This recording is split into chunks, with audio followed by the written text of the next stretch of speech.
მეგობრებო, მოგესალმებით. ისე დაიყვავილა ჩემმა უამრავმა ყვავილმა ჰორტენზიების ჩათვლით, რომ ვერ მოვასწარი გადაღება, ვერ მოვისწალე და ეხლა ვიფიქრე, მოდი ეს გადავიღო, რომ ამასაც იგივე ბედი ეწევა. მინდა უბრალოდ ის განახოთ, რომ ერთი ციდან რომ ჩამოვიტანე, აი ესეთი წაწყვეტილი წვერო, პაწაწინა. როგორი პატარა განახოთ აქ.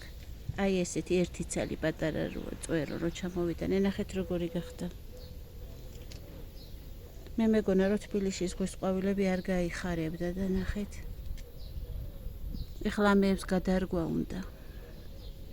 აუცილებლად, ამასაც ვერ ვახერხებ ხოლმე, მე ეხლა უკვე ისეთი მოუცლელი გავხდი და ძალიან მომწონს მე ამისი ყვავილები. ადრე ვამბობდი, რომ ისეთი ლამაზი ფორმა ყვავილი არ მაინტერესებს თქო, მაგრამ ისეთი სინაზი აქვს ამის ყვავილებს, რომ მე ძალიან მომწონს თვითონ ეს ყვავილი, ისიც რომ ზღვიდან ჩამოვიტანე.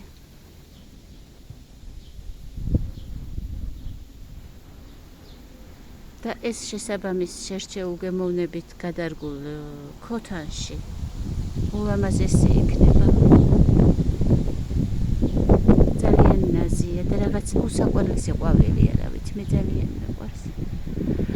და მოვიწყე სახელი რა ქვია.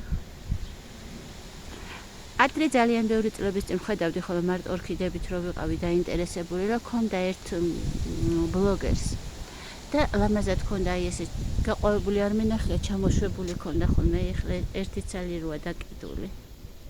აი ესე დაიკიდება ბევრი და მე ეს ყვავილებიც ისეთი ლამაზი ფერია, ისე ძალიან მომწონს.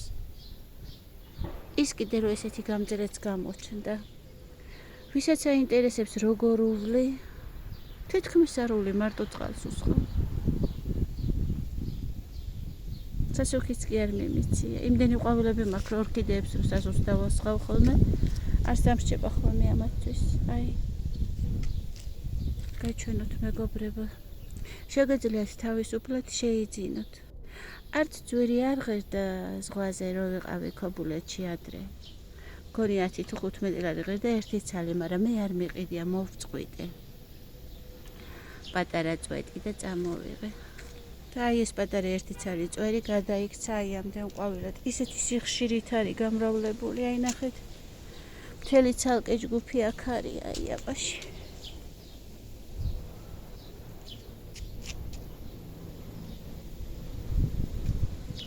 ჩვენი ლამაზი ყვავილი. მადლობთ ყურადღებისთვის. აუცილებლად იყო გადამეღოთ, თორე ეს სილამაზე აღარ იქნებოდა მე.